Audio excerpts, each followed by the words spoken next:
ओम नमो भगवते वासुदेवाय। ओम नमो भगवते वासुदेवाय। ओम नमो भगवते वासुदेवाय। नारायणं नमस्कृत्यं नरं चैव नरोत्तमं देवीं सरस्वती व्यासं ततो जयामुदीरये। नष्टप्रायेषु अभद्रेषु नित्यं भागवत सेवया भगवती उत्तमा श्लोकी भक्तिर्भवति नैष्टिकी। कृष्णाय वासुदेवाय देवकी नंदनाय च नंद गोप कुमाराय गोविंदाय नमो नमः। ओम अज्ञानतिमिरान्धस्य ज्ञानञ्जनशलाकया चक्षुरुन्मीलितं येन तस्मै श्रीगुरुवे नमः। नमः ओम विष्णुपादाय कृष्णपृष्ठाय भूतले श्रीमते भक्ति वेदांत स्वामिन्निति नामिने। नमस्ते सरस्वते देवे गौरवाणी प्रचारिणे निर्विशेष शून्यवादी पाश्चात्य देश तारिणे। वाञ्छाकल्पतरुभ्यश्च कृपा सिन्धुभ्य एव च पतितानां पावनेभ्यो वैष्णवेभ्यो नमो नमः। नमो महावदान्याय कृष्ण प्रेम प्रदायते कृष्णाय कृष्ण चैतन्य नामिने गौरत्विषे नमः। पंचतत्वात्मकं कृष्ण भक्त रूप स्वरूपकं भक्तावतारं भक्ताख्यं नमामि भक्त शक्तिकं। हे कृष्ण करुणा सिंधु दीनबंधु जगतपते गोपेश गोपिका कांता राधा कांता नमोस्तुते। तप्त कांचन गौरांगी राधे वृंदावनेश्वरी वृषभानुसुते देवी प्रणमामि हरिप्रिये। जय श्री कृष्ण चैतन्य प्रभु नित्यानंद श्री अद्वैत गदाधर शिवासदि गौर भक्त वृंद। हरे कृष्ण कृष्ण कृष्ण हरे हरे हरे राम राम राम हरे हरे। हरे कृष्ण। आप सभी भक्तों का एक बार फिर बहुत बहुत हार्दिक स्वागत। श्रीमद् भागवतम ग्रंथ राज श्रीमद् भागवतम चौथा स्कंद और आज हम 29वां अध्याय प्रारंभ करेंगे। पिछले अध्याय में हमने सीखा कि किस प्रकार नारद जी प्राचीन महर्षित राजा को पुरंजन की कथा सुना रहे हैं। वो देख रहे हैं कि ये जो राजा है प्राचीन महर्षित, ये इंद्र तृप्ति में लिप्त है। इंद्रिय सुख इसके जीवन का वास्तविक उद्देश्य बन गया है, लेकिन इसको बोध है, ज्ञान है, लेकिन ज्ञान छिप गया है, ढक गया है, दब गया है। अब उसको उजागर करना है। तो नारद जी प्राचीन महर्षित को पहचान गए कि इस भक्त को डायरेक्ट बोलने का कोई लाभ नहीं है। इसको सीधे सीधे कहा जाएगा कि तुम गलत कर रहे हो, ये समझेगा नहीं। इसको तो कथा से समझाना होगा। नारद जी ने पुरंजन की कथा सुनाई। भक्त सीधा समझे या इनडायरेक्टली समझे, समझे तो नारद जी का प्रयास केवल उसको सही मार्ग दिखाना है। वैष्णवों का अपना और कोई उद्देश्य नहीं है। उनका अपना कोई लौ नहीं है, उनकी अपनी कोई तृप्ति नहीं है, उनकी अपनी कोई जिज्ञासा नहीं है, उनकी अपनी कोई इंद्र तृप्ति की भावना नहीं है।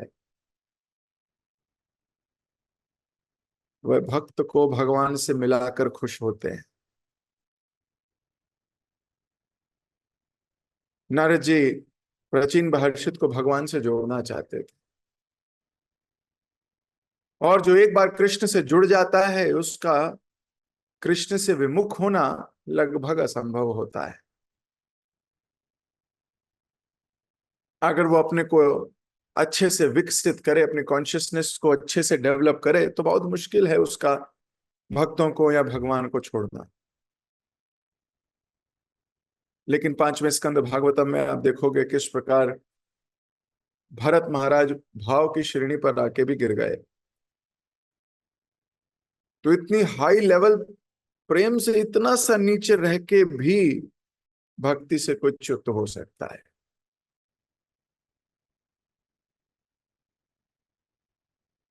राजा प्राचीन महर्षि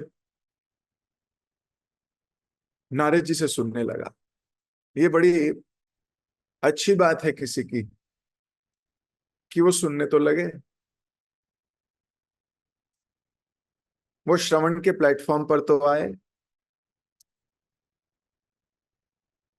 हम कृष्ण के भक्त हैं, और हम कृष्ण के भक्तों का एक प्रमुख कार्य है, मच्चिता मद्गता प्राणा बोधयंती परस्परम कथयंती च माम नित्यम तुष्यंती च रमंती च। भगवान कृष्ण की कथा में रम जाना, भगवान कृष्ण की कथा में खो जाना, भगवान कृष्ण की कथा में संतुष्टि हासिल करना। कृष्ण कथा हमारे हर कठिन से कठिन परिस्थिति को उबार सकती है, हटा सकती है। भगवान पे विश्वास होना। तब कथामृतम ताप्त जीवनम।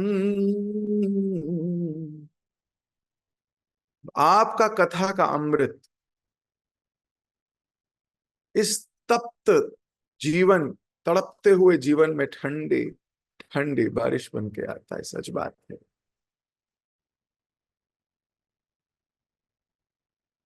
कभी भीड़ितम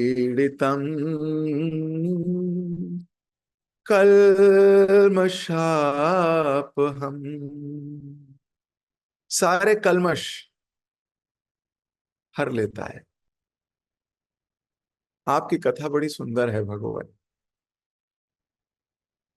आपकी कथा हमें मस्त कर देती है। आपकी कथा में हमें रुचि आती है, आपकी कथा में हमें आनंद आता है, आपकी कथा में हम बस जाते हैं। रमंती च, रम जाते हैं।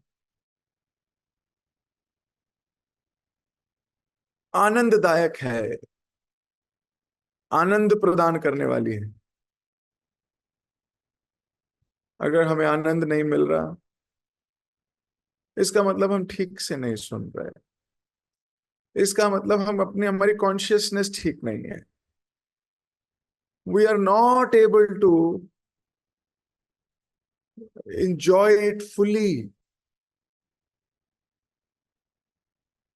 because we have our consciousness is haywire। लेकिन फिर भी अगर कॉन्शियसनेस हेवायर है, फिर भी तब कथामृतम, आपकी कथा का अमृत। भागवतम इतनी पावरफुल है हर परिस्थिति में इसका सेवन करना चाहिए। सदा सेव्या श्रीमद् भागवती कथा। हर वक्त सेवा करना चाहिए, हर वक्त सेवन करनी चाहिए। यही हमारी कॉन्शियसनेस ठीक भी कर सकती है।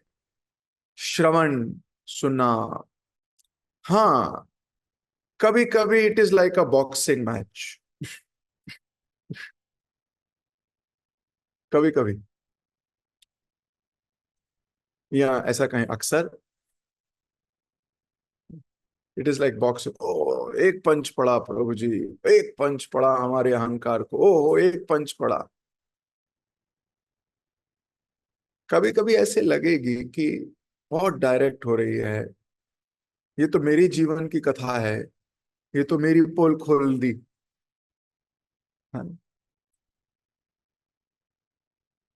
ये तो मेरे लिए चल रही है, ये मेरे लिए हो रहा है, ऐसा लगेगा कभी, मुझे तो लगता है। और यहाँ बैठे सभी भक्त सर हिला रहे हैं, लेकिन सर हिला रहे मुस्कुराते हुए। It is like a boxing match sometimes, but don't worry, don't worry, it is for our own upliftment. और कभी कभी बहुत आनंद आता है, yes, don't enjoy much, it is for you only, understand. मैं बड़ा प्रैक्टिकली बता रहा हूं बात को। भगवान की कथा हमारी अग्नि लगी हुई है दिल में, उसको ठंडा कर सकती है। केवल यही एकमात्र उपाय है, और कोई उपाय है नहीं आपके पास, मेरे पास। सारे शास्त्र चिल्ला चिल्ला के कह रहे, तो नारद जी राजा प्रचीन बहर्षित को, राजा प्रचीन बहर्षित की कथा नहीं सुना रहे, लेकिन पुरंजन की कथा सुना रहे हैं इनडायरेक्टली। पुरंजन की कथा से समझा उसी को रहे हैं। तो कभी कभी शास्त्र हमें ऐसा समझाता हुआ प्रतीत होते हैं, इनडायरेक्ट एलेग्री बोलते हैं उसको, एनालॉजी भी कहा जाता है इसको अंग्रेजी भाषा में। He has cooked up a story, एक स्टोरी बनाई है नारद जी ने। एक अच्छे प्रचारक का ये गुण है, एक अच्छे साधक का, एक अच्छे शिष्य का क्या गुण है, उसे सुने। प्राचीन महर्षि ने उसे सुनाया,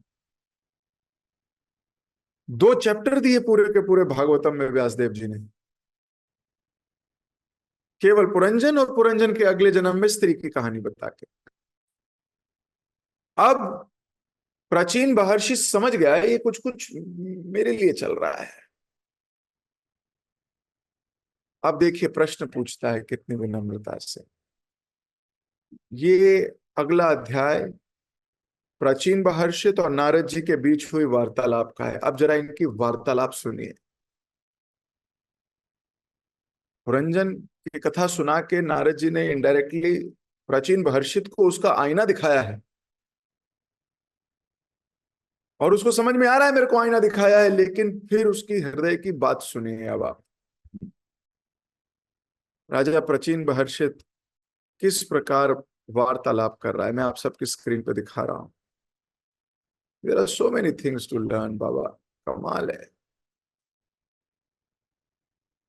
प्राचीन बहरी वाच, राजा प्राचीन महर्षि या प्राचीन बहरी ने उत्तर दिया, हे प्रभु, हम आपके कहे गए राजा पुरंजन के रूपक आख्यान का सारांश पूर्ण रूप से नहीं समझ सके। वास्तव में जो आध्यात्मिक ज्ञान में निपुण है वह समझ सकता है, किंतु हम जैसे सकाम कर्मों में अत्यधिक लिप्त पुरुषों के लिए आपके आख्यान का तात्पर्य समझ पाना अत्यंत कठिन है।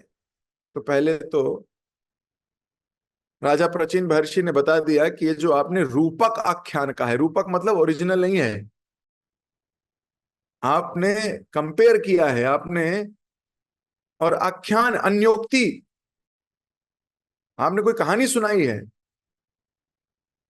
जो कि रूपक है। रूपक का अर्थ होता है जिसका किसी के साथ संबंध स्थापित किया जाए। रूपक जैसे हम बोलते हैं चरण कमल बिंदु हरि आई, कि उनके जो चरण हैं वो कमल के समान है। अब कमल का रूपक दिया गया है, अब चरण कमल थोड़ी हैं, कमल के समान है, तो रूपक अलंकार का प्रयोग किया गया है यहाँ। तो कई अलंकार हैं हिंदी व्याकरण में, संस्कृत में है, अनुप्रास अलंकार, रूपक अलंकार, उपमा अलंकार इत्यादि इत्यादि, अतिशोक्ति अलंकार। तो उसमें से राजा प्राचीन भैरी तो पहचान गए कि ये तो रूपक है भाई, आपने इनडायरेक्टली बताया है, और आख्यान सुन, स्टोरी सुनाई है मेरे को। लेकिन हे प्रभु, अब नारद जी को प्रभु कह के बोल रहे हैं, ऐसा भी कह सकते थे हे नारद जी, हे मुनिवर, बोल रहे हैं हे प्रभु। पहले शब्द से ही बता दिया कि आप प्रभु और मैं आपका दास, वेरी क्लियर। और मैं आपको प्रभु मानता हूं, मैं आपको अपना ईश्वर मानता हूं, या मैं आपको अपना स्वामी मानता हूं हे प्रभु, लेकिन मैं इस आख्यान से क्या समझूं? ये तो इंटेलिजेंट लोगों के लिए है, जो आध्यात्मिक ज्ञान में बड़े निपुण हैं। अरे मेरे जैसा ठस बुद्धि व्यक्ति क्या समझेगा? मैं तो अत्यधिक इंद्र तृप्ति में लिप्त हूं, मुझे एंजॉयमेंट चाहिए, सकाम कर्म चाहिए। मैं तपस्या भी करूंगा तो उसके पीछे कोई कारण होना चाहिए, मुझे उसके बदले में कुछ मिलना चाहिए। मैंने आपकी सेवा करूं तो उसके बदले में कुछ चाहिए मुझे, वाह भाई, आपसे प्रेम, आपसे है पीठ थपथपाओ, एटसेट्रा एटसेट्रा, एनीथिंग, धन, तन, मन। मैं तो सकाम कर्मी हूं, देखो ध्यान से पढ़िए शब्द, और सकाम कर्मों में अत्यधिक लिप्त। अत्यधिक लिप्त का क्या मतलब है? नॉर्मल मत समझो मेरे को, मैं बहुत अटैच्ड हूं। और मेरे जैसे, और फिर कह रहे केवल मैं ही नहीं, मेरे जैसा कोई भी होगा भविष्य में भी, आदि में भी, आगे भी, वो समझ नहीं पाएगा, बहुत कठिन होगा उसे समझना, मुश्किल आएगी। तो ऐसे इनडायरेक्ट ज्ञान को इंटेलिजेंस, आध्यात्मिक इंटेलिजेंस हाई नहीं है, समझ नहीं सकते। You will get either offended और you will reject the message. या तो आप मैसेज को रिजेक्ट कर दोगे, या आप ऑफेंड हो जाओगे, will not be able to imbibe and understand. पर आध्यात्मिक ज्ञान से जो निपुण है, निपुण समझते हो, एक्सपर्ट, निपुण इज एक्सपर्ट, वो समझ जाएगा। पर हे भगवान, हे प्रभु, आई कैन नॉट, मैं समझ नहीं पा रहा। अगर आप समझ नहीं पा रहे तो भी आप इनकी भाषा शैली देखिए। और ये हमारे शास्त्र हैं, ये बनना है? ऐसा हमारा भाव आना चाहिए कि हम अपनी विनम्रता कभी ना त्यागे। हे प्रभु, दिस इज हाउ। नारद वाचा, अब नारद जी ने कहा, बस इतना ही बोला प्राचीन भाषित ने, कि मेरे जैसे सकाम कर्मी के लिए बहुत मुश्किल है समझना। मैं तो काम करता हूं, उसके पीछे कुछ मुझे फल चाहिए, यज्ञ करता हूं तो मुझे लंबी आयु चाहिए, या अगले जन्म में पैसा चाहिए। किसी की पूजा भी अर्चना भी करता हूं तो बदले में कुछ चाहिए, नहीं चाहिए तो फिर नहीं मिले तो फिर गुस्सा है। सकाम कर्मी। नारद मुनि ने कहा, तुम जानो कि पुरंजन रूपी जीव अपने कर्म के अनुसार विभिन्न रूपों में देहांतर करता रहता है। अब नारद जी उसे ब्रेक करके छोटे छोटे पार्ट्स में समझाने का प्रयास करेंगे। क्यों? क्योंकि डाउट आया है राजा को कि हम कैसे समझे, मैं समझ नहीं पाया। तो वो ब्रेक करके है ना समझा रहे हैं। तुम जानो कि पुरंजन रूपी जीव अपने कर्म के अनुसार विभिन्न रूपों में देहांतर करता रहता है। विभिन्न रूपों में देहांतर समझते हो? देह अंतर, एक देह से दूसरी देह, दूसरी देह से तीसरी देह, तीसरी देह से चौथी देह। देहिनो अस्मि यथा देहे कौमारम यौवनम जरा, तथा देहांतर प्राप्ति धीरस्तत्र न मुह्यति। देहांतर प्राप्ति, देह अंतर, उसके देह एक शरीर से दूसरे शरीर में उसकी आत्मा ट्रांसफर हो रही है। जीव अपने कर्मों के अनुसार ऐसा होता रहता है। जो एक, दो, तीन, चार या अनेक पैर वाले या पांव विहीन हो सकता है। कह रहे हैं ऐसी ऐसी देह भी होती है जिसमें एक पैर हो, ऐसी देह भी होती है जिसमें दो पैर हो, ऐसे शरीर भी होते हैं जिसमें तीन पैर हो, ऐसे शरीर भी होते हैं चार पैर हो। सेंटीपीड नाम का एक प्राणी है, सुना है आपने नाम, सेंटीपीड। उसके सेंटी मतलब होता है 100, पीड मतलब पैर, उसके 100 पैर होते हैं, 100 पैर। उसको हिंदी में कन खजूरा, कन खजूरा सुना है आपने, है ना? वैसा से उसी प्रणाली का है, उसी जाति का है, सेंटीपीड बोलते हैं उसको। तो व्यक्ति या पांव विहीन, जैसे सांप या कोई रेप्टाइल, उसका कोई पैर नहीं है, पांव विहीन भी हो सकता है, 100 पैर वाला भी हो सकता है। इन विभिन्न प्रकार के रूपों में देहांतर करने वाला जीव तथा कथित भोक्ता के रूप में पुरंजन कहा जाता है। तो ये जो भी जीव हैं, सारे जीव जितने भी हैं, अगर वो भोक्ता के रूप में है, मतलब एंजॉय करने के रूप में है कि मैं भोगूं, तो उसको क्या बोला जाएगा? उसे पुरंजन कहा जाएगा। तो भाई मैं तो पुरंजन हो गया। हाँ, तात्पर्य में शिल प्रभुपाद जी लिख रहे हैं, जगत गुरु शिल प्रभुपाद की जाए।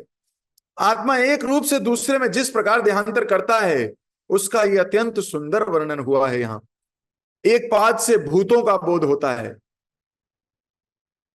क्योंकि कहा जाता है कि वे एक पांव के बल पर चलते हैं, तो भूत एक पांव पर चलते हैं। द्विपाद मनुष्य है। जब मनुष्य वृद्ध तथा अक्षम हो जाता है तो वो त्रिपाद हो जाता है, क्योंकि उसे डंडा चाहिए, है ना? देखा है आपने, 3 पैर, 2 तो पैर हैं, एक डंडा मिलता है साथ में, तो 3 पैर वाला हो जाता है। किंतु चतुष्पाद पशुओं के लिए प्रयुक्त है। बहुपाद ऐसे प्राणी हैं जिनके 4 से अधिक पांव होते हैं। ऐसे अनेक कीड़े तथा जलचर होते हैं जिनके अनेक पांव हैं। अपादक शब्द का अर्थ है पांव विहीन, जो सर्पों के लिए प्रयुक्त है। पुरंजन ऐसे व्यक्ति का सूचक है जो विभिन्न प्रकार के शरीरों को प्राप्त करके भोग करता है। भोग की उसकी प्रवृत्ति इस संसार में भिन्न प्रकार के शरीरों द्वारा प्रदान की जाती है। तो जो भी भोगी है वो एक शरीर से दूसरे शरीर में ट्रेवल करेगा।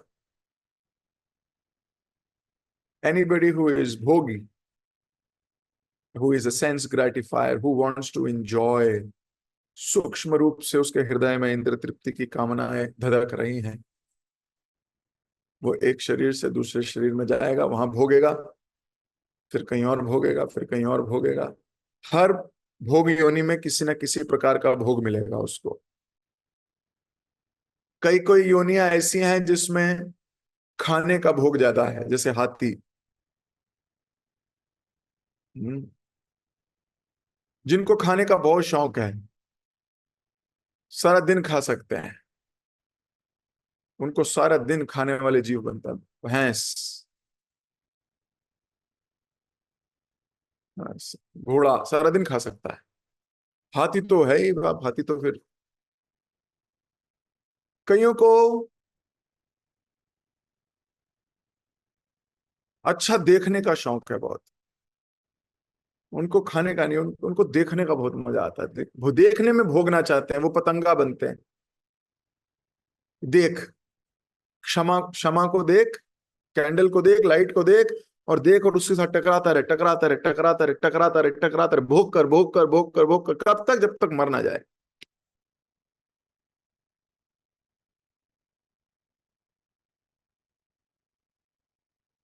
जिसको संभोग का या स्त्री सुख या इंद्रिय तृप्ति में शारीरिक सुख की कामना बहुत हाई है, वो बानर बन जाता है या कबूतर बनता है। तो अलग अलग भोग की अलग अलग योनियां ऐसे प्रेजेंट कर दी जाती हैं,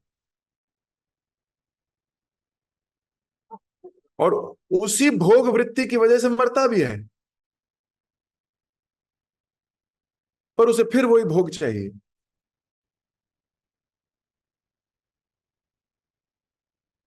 तो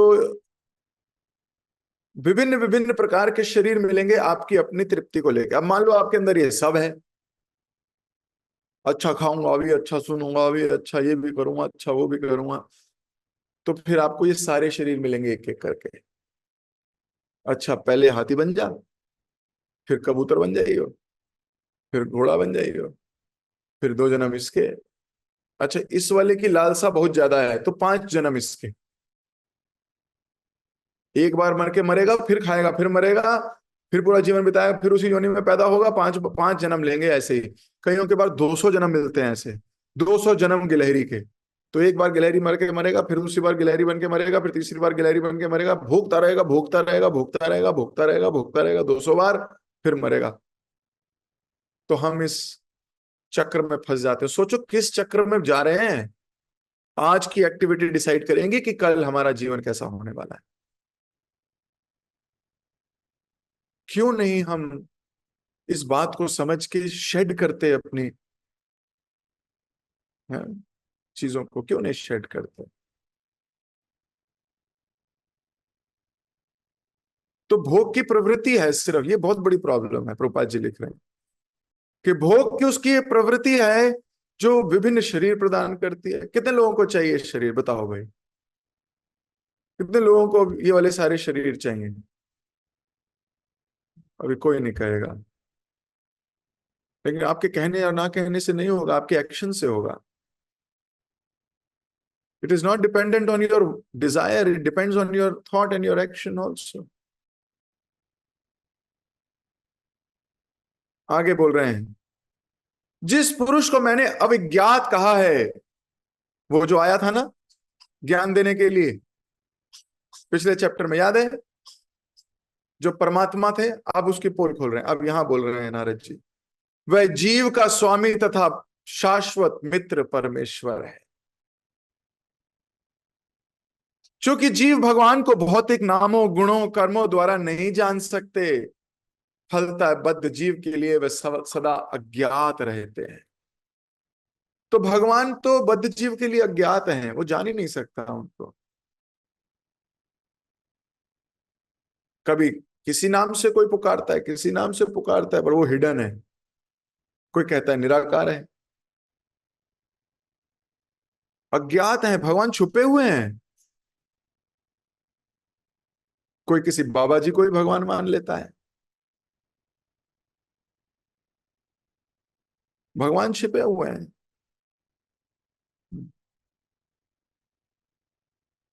कुंती महारानी भी बोलती हैं, त्वाम अकिंचन गोचरम। आप जो अकिंचन वृत्ति वाले हैं ना, उनके सामने अगोचर होते हो, उनके सामने दिखते हो। अदरवाइज आप भोगियों के सामने आप दिख ही नहीं सकते। भोगी मेंटेलिटी आपको देख ही नहीं सकता। अकिंचन गोचरम। नमो अकिंचन वृत्ताय निवृत्ता गुणवृत्तये आत्मा रामाय शांताय कैवल्य पतये नमः। कितनी सुंदर स्तुति करती हैं कुंती महारानी। नमो अकिंचन वित्ताय निवृत्ता गुणवृत्तये। कोई भौतिक गुण है ही नहीं आप में। तो भौतिक गुण वाला व्यक्ति तो केवल भौतिक गुण वाले व्यक्तियों को ही पहचान पाएगा। जिसमें भौतिक गुण नहीं है वो कहेगा ये तो निर्गुण है। उसको वो समझ ही नहीं पाएगा कि कृष्ण कैसे निर्गुण है। आत्मा राम है, उनको कोई नहीं चाहिए। All right, you go, he is absolutely, he is very happy with himself. शांत है, कैवल्य पतये नमः।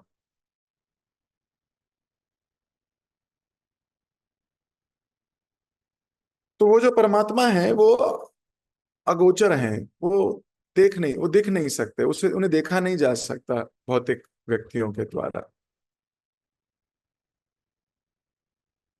कुंती महारानी ही अपने श्लोक में एक और जगह लिखती है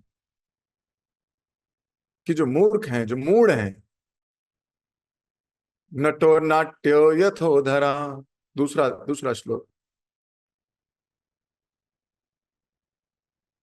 जिस प्रकार एक नाटक करने वाला व्यक्ति जब मेकअप कर लेता है तो पहचान में नहीं आता वो कौन है, उसी प्रकार मूढ़ व्यक्ति आपको देख के भी देख नहीं सकते। यहां वही बात हो रही है फिर से। नारद जी कह रहे हैं कि मैंने जिसको अवज्ञात कहा था वो वास्तव में उसे कोई जान नहीं सकता, वो परमात्मा है। रूपाल जी लिख रहे हैं वास्तव में तथ्य है कि जहां तक रूप नाम गुण लीलाओं या साज समान का संबंध है, भगवान को भौतिक इंद्रियों द्वारा नहीं समझा जा सकता। भगवान अधोक्षज हैं। अधोक्षज भगवान का एक नाम है। अधोक्षज मतलब हमारी इंद्रियों के परे। अब इंद्रियां तो इंद्रिय भोग, इंद्रिय वस्तु, इंद्रिय विषय ही देख सकती हैं, पर वो तो इंद्रियों के परे हैं, तो फिर देख कैसे सकते हैं?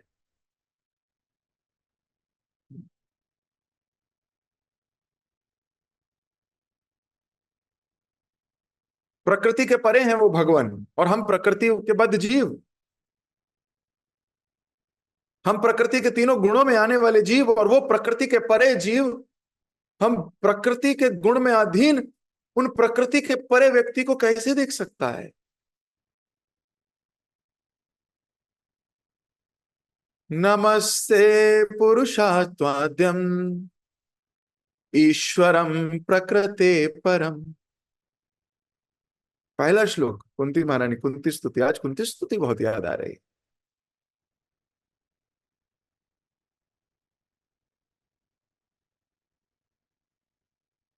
तो कुंती महारानी पहले श्लोक में क्या बोलती हैं? नमस्ते पुरुषात्ताद्वम ईश्वर प्रकृते परम। प्रकृति के परे जो ईश्वर हो आप, आपको मैं सादर नमस्कार करते।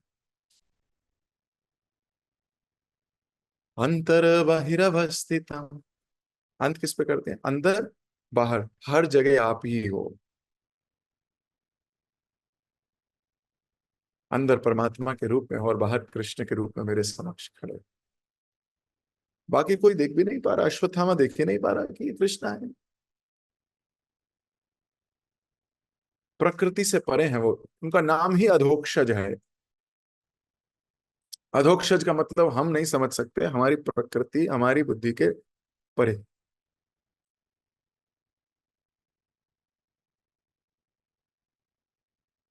वास्तव में तथ्य है ये। किंतु जब मनुष्य आध्यात्मिक रूप से जागृत हो जाता है तो उसके नाम रूप गुण इत्यादि सभी समझ जाता है। तो जब आध्यात्मिकता का विकास होता है तो उसे सब समझ में आने लगता है।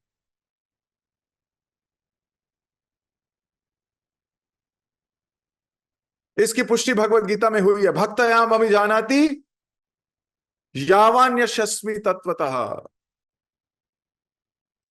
जब कोई भक्ति में लगा होता है तभी वह भगवान को सत्य रूप में देख सकता है, और अदरवाइज देख ही नहीं सकते आप। 15वें अध्याय में भगवान फिर यही बात बोलते हैं।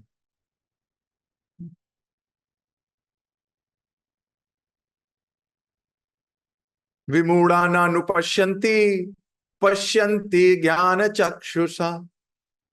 विमूढ़ व्यक्ति है जो, वो मुझे देख नहीं सकता। नानुपश्यन्ति, वो मुझे देख ही नहीं सकता। फिर कैसे देख सकता है? पश्यन्ति ज्ञान चक्षुषा, जिसको चक्षु आ गए हैं ज्ञान के, वो देख सकता है मेरे को। आध्यात्मिक ज्ञान जिसमें आ गया है वो देख सकता है। जो विमूढ़ है, भौतिकता से घिरा हुआ है, वो मुझे देख नहीं सकता।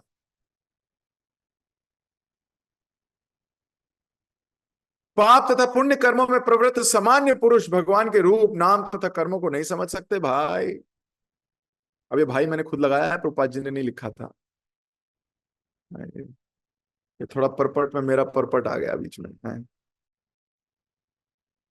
तो पाप तथा पुण्य कर्मों में प्रवृत्त सामान्य पुरुष भगवान के रूप नाम कर्मों को नहीं समझ सकता, किंतु भक्त भगवान को अनेक प्रकार से जान सकता है। उसे पता है कि श्री कृष्ण ही भगवान हैं, उनका पता गोलोक वृंदावन है और उनके सारे कार्यकलाप आध्यात्मिक है। सारे मतलब सारे। चूंकि भगवान के रूप तथा कार्यों को भौतिकता ग्रस्त लोग नहीं समझ पाते, इसलिए शास्त्रों में उन्हें निराकार कहा गया है। किंतु इसका अर्थ यह नहीं कि भगवान का कोई रूप नहीं है। इसका अर्थ है कि कर्मी उसे समझ नहीं सकते। ब्रह्म संहिता में उनके रूप को सच्चिदानंद विग्रह कहा गया है। पद्म पुराण में इसकी पुष्टि हुई है। अतः श्री कृष्णामादि ना भवेद ग्रहमेन्द्रिया सन्वो मुखे ही जिन्वादो स्वयमेव स्फुर्यदा। कोई भी अपनी कुंठित भौतिक इंद्रियों द्वारा श्री कृष्ण के असली रूप को नहीं समझ सकता, किंतु भगवान भक्तों के दिव्य प्रेम और भक्ति से प्रसन्न होकर भक्तों के समक्ष अपने को प्रकट कर सकते हैं। कृष्ण खुश हो गए तो हमारे बीच में आ जाते हैं, अदरवाइज हम उनको जानना चाहें तो हम नहीं जान सकते। It is not possible.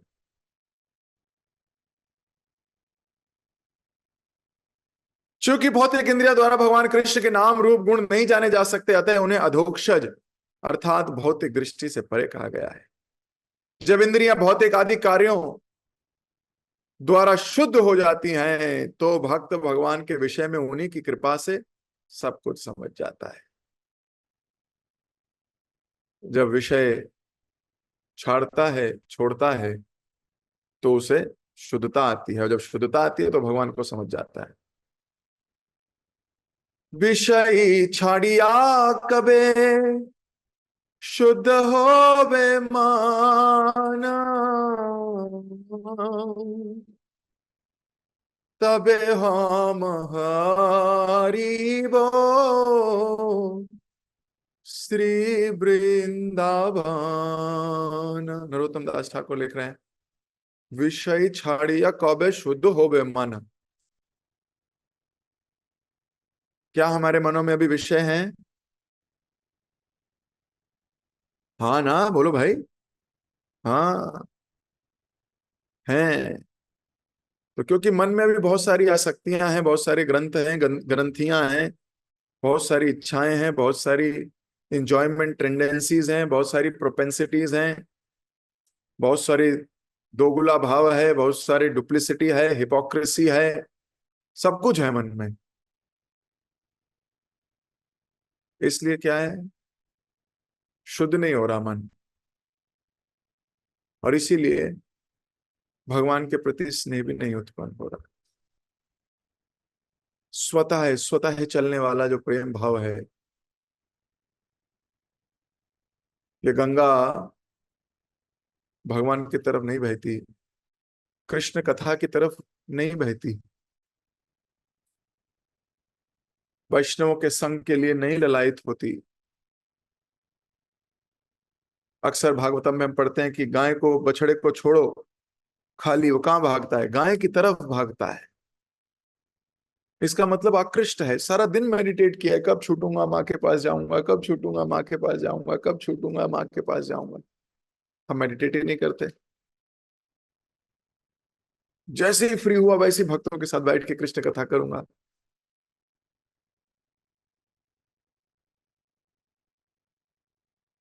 और सोचिए कितनी डुप्लिसिट बिहेवियर कितनी बार हमारे हृदय में आता है।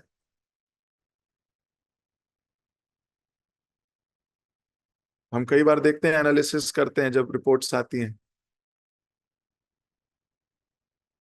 कौन कितने बजे क्लास में आया, अटेंडेंस के लिए आया है या क्लास सुन भी रहा है, या उसका मोबाइल दूसरे कमरे में है और वो दूसरे कमरे में है, बस अटेंडेंस के लिए है। कितनी हमारे हमारे हृदय में कितनी कुरीतियां आती हैं, कितनी डुप्लिसिटी गूंजती है कि उनको क्या दिख रहा है, क्या फर्क पड़ता है, अरे मैं नहीं सुन सकता, मेरे को नहीं सुनना।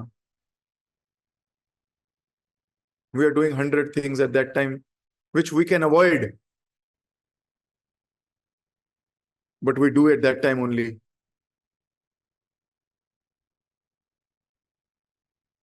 How many complexities, हमारे हृदय में कितनी कॉम्प्लेक्सिटीज है।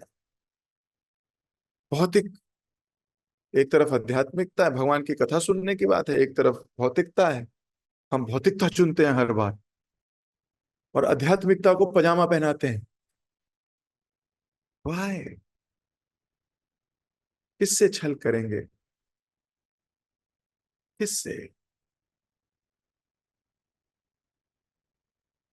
तो भौतिक दृष्टि हमें छोड़नी होगी, भौतिक दृष्टि छोड़नी होगी। और जब भौतिक दृष्टि छूटेगी तब होगा मन शुद्ध। और जब मन होगा शुद्ध तो यहां क्या लिखा है?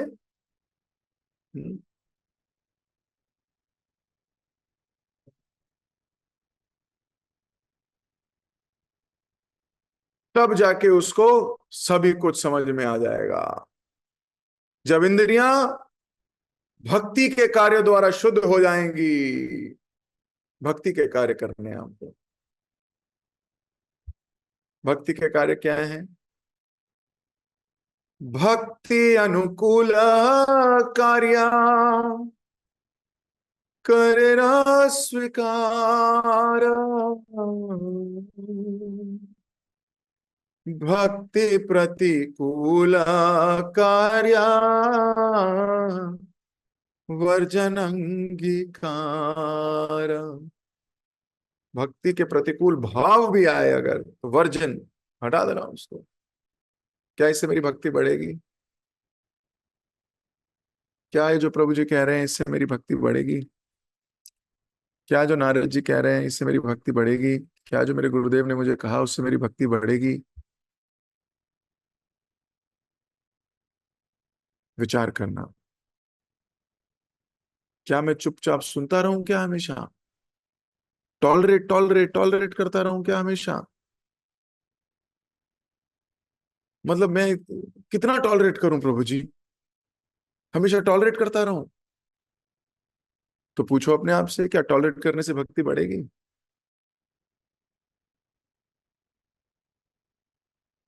प्रभु जी इतनी एंजॉयमेंट की चीजें साथ में दिखती हैं, मैं टॉलरेट करूं अपनी इंद्रियों को? मुझे दूर रखो, मुझे बढ़ेगी? पूछो अपने आप से। कृष्ण आपके हृदय से आपको बताएंगे हाँ बढ़ेगी या नहीं। मन की बात नहीं, परमात्मा के रूप में वो बताएंगे बिल्कुल।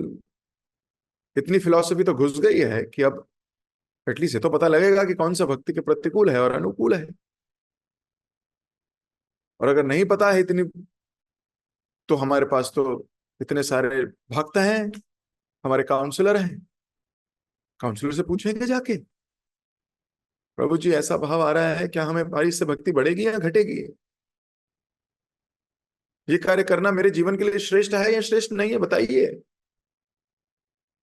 फिर वो अगर हमारे मन की ना कहें, बोले तुम्हारी प्रॉब्लम है, ठीक करो इसको। यस प्रभु जी, मैं ठीक करूंगा प्रभु जी। कैसे करूं प्रभु जी? ये रेमेडी है जी प्रभु जी। This is obedience, this is how you will improve.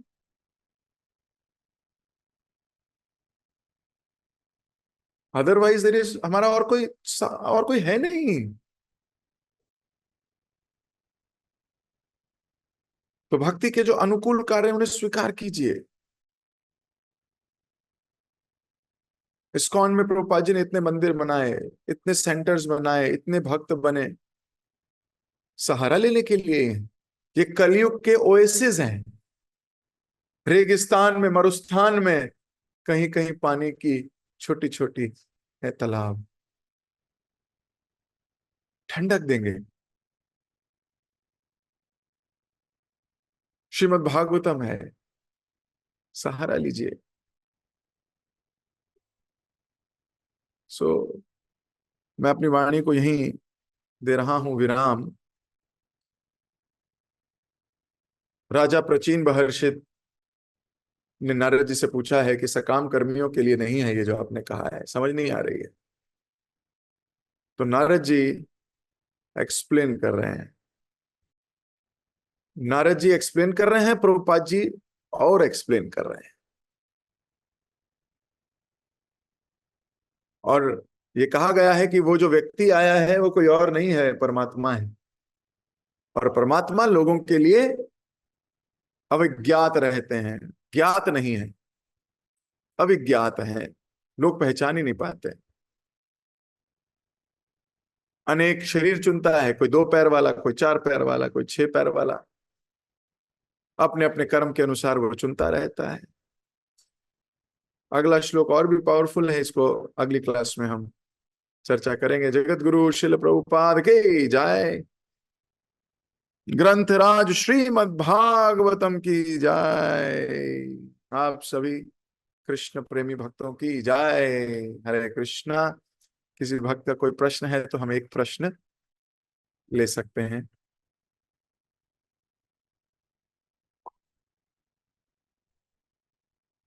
Arun निधि माता जी, yes.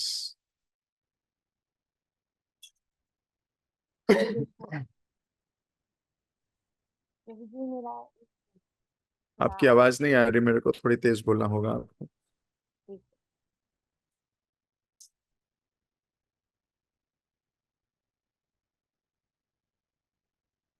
We can't hear you.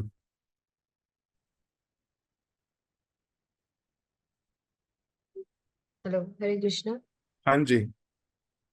प्रभु जी, मेरा एक क्वेश्चन था कि मतलब जैसे जो हमारे डीटीज के जो नेम होते हैं अलग अलग टेम्पल में, जैसे राधा मदन मोहन जी, राधा गोपीनाथ जी, राधा श्याम सुंदर जी, तो इसमें राधा रानी का नेम मतलब सिर्फ राधा ही क्यों होता है और कृष्ण का क्यों चेंज होता है मतलब? अगर राधा रानी का चेंज हो रहा होता और कृष्ण का सेम होता तो फिर तुम कुछ और पूछते।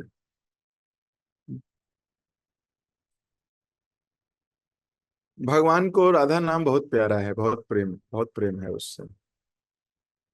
वैसे तो भगवान की बहुत सी गोपियां हैं।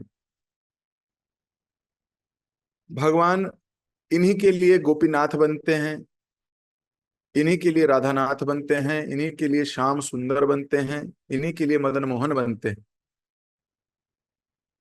तो ये सब के आगे जब राधा लग जाता है तो ये पूर्ण हो जाते हैं।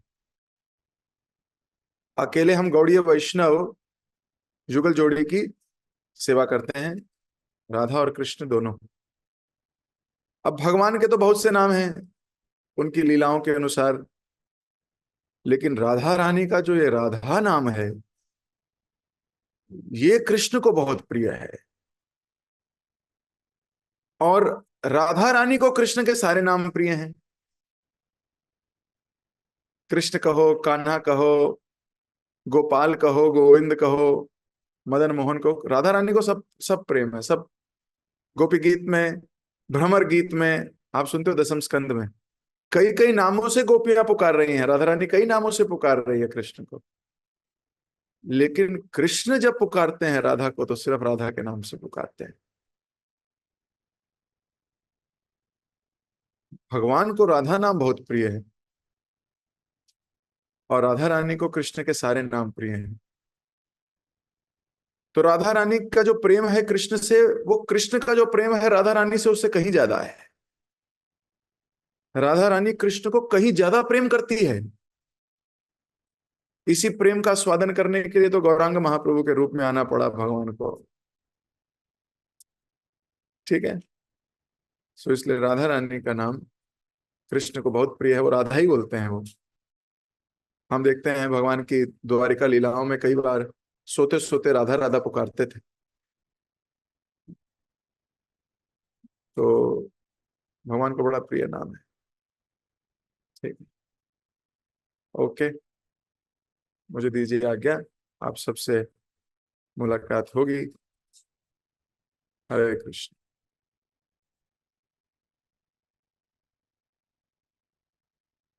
आपकी आवाज नहीं आ रही मनु प्रभु।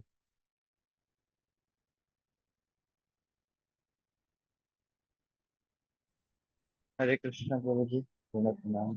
जी। तो मच आज आप हमारा श्रीमद् भागवतम में एक और पड़ाव शुरू हुआ। स्टार्टेड द 29 चैप्टर आज। एंड अब इस चैप्टर में आपने बताया कि एक्सप्लेनेशन शुरू हो रही है, जो पुरंजन की हमने कथा पढ़ी इतने सारे चैप्टर्स में। अब उसमें कैरेक्टर वाइज नारद मुनि एक्सप्लेन करना शुरू कर रहे हैं कि कौन क्या रिप्रेजेंट करता है, किसका क्या सिंबॉलिक मीनिंग है। तो उसमें सबसे पहले हमें बताया कि जो पुरंजन है वो उस जीव का सूचक है जो भिन्न भिन्न योनियों में भ्रमण करता रहता है बार बार, और जीवित जीवन मरण के चक्कर में बार बार फंसता रहता है। एंड जो ब्राह्मण थे, जो परमात्मा आए थे, तो अब बताया जा रहा है कि वो परमात्मा है, जो जीव के बहुत पास रहते हैं, लेकिन जो भौतिक चीजों में लिप्त रहता है उनको वो दर्शन नहीं दे पाते। जब शुद्ध होता है, जब आपने बताया कि जैसे इंद्रिय शुद्ध होती है भक्तिमय कार्यों में लगते, तब परमेश्वर दर्शन देता है। और आपने फिर उनकी स्तुति को कोट करते हुए बताया कि माया जगनी काचिन्नम, कि जो माया में लिप्त जीव है भगवान उनको दर्शन नहीं देते। एंड आपने कुंती स्तुति के बहुत सारे श्लोक कोट करे ये समझाने के लिए कि हमें शुद्ध होना पड़ेगा। अकिंचन वित्ताया नमो किंचन गोचरम, तो इतने सारे श्लोक आज आपने कोट करके बताया कि हमें किस तरीके से कुंती महारानी की भी। एंड इसमें एक रियलाइजेशन है प्रभु जी, कुंती महारानी, she is the ideal women जिनको हमें देखना चाहिए, जिनके अब तो हमें लुक करना चाहिए। She is the real heroine of the most epic fight in the world, Mahabharat. And इतनी ज्यादा फिलोसॉफिकली क्लियर है, और भगवान से भी प्रार्थना कर रही है, खुद तो प्रार्थना करी उन्होंने, तो एक स्त्री होने के बावजूद भी उन्होंने ऐसी प्रार्थना करी है कि बड़े बड़े योगी उस स्तुति को समझने में नहीं पाते हैं, समझ नहीं पाते हैं, इतने फिलोसॉफिकली करेक्ट स्तुति करी है उन्होंने। तो उसको भी आपने कोट करके हमें समझाने की कोशिश करी कि कैसे हमें अपने आप को शुद्ध करना होगा, तभी जो हृदय में परमात्मा बैठे हैं वो हमें गाइड कर पाएंगे। देन श्रील प्रभुपाद बता रहे हैं कि जब हम भक्तिमय कार्यों में अपने आप को लगाएंगे, अपने इंद्रियों को भक्तिमय कार्यों में लगाएंगे, और उसमें सबसे मेन पॉइंट होता है कि अपने काउंसलर से, अपने सीनियर के पास जाके आज्ञा लेके आए और उस आज्ञा का ही पालन किए, तो उसी से हमारी इंद्रिय शुद्ध होंगी। तो this was the main point जो मैंने आज लिया, कि आज्ञा पालन करने से ही हमारी इंद्रिय शुद्ध होंगी, तो तभी हम भगवान के, परमात्मा के दर्शन पाएंगे, उनका मैसेज समझना। Thank you so much for today's class. और आपसे कभी बहुत बहुत धन्यवाद इतने प्रेम से श्रवण करने के लिए। आपसे प्रभु जी का धन्यवाद करें पर हरे कृष्ण नाम के बोलते, हरे कृष्ण कृष्ण कृष्ण हरे हरे, हरे राम। हरे कृष्णा, बहुत बहुत धन्यवाद, हरि बोल।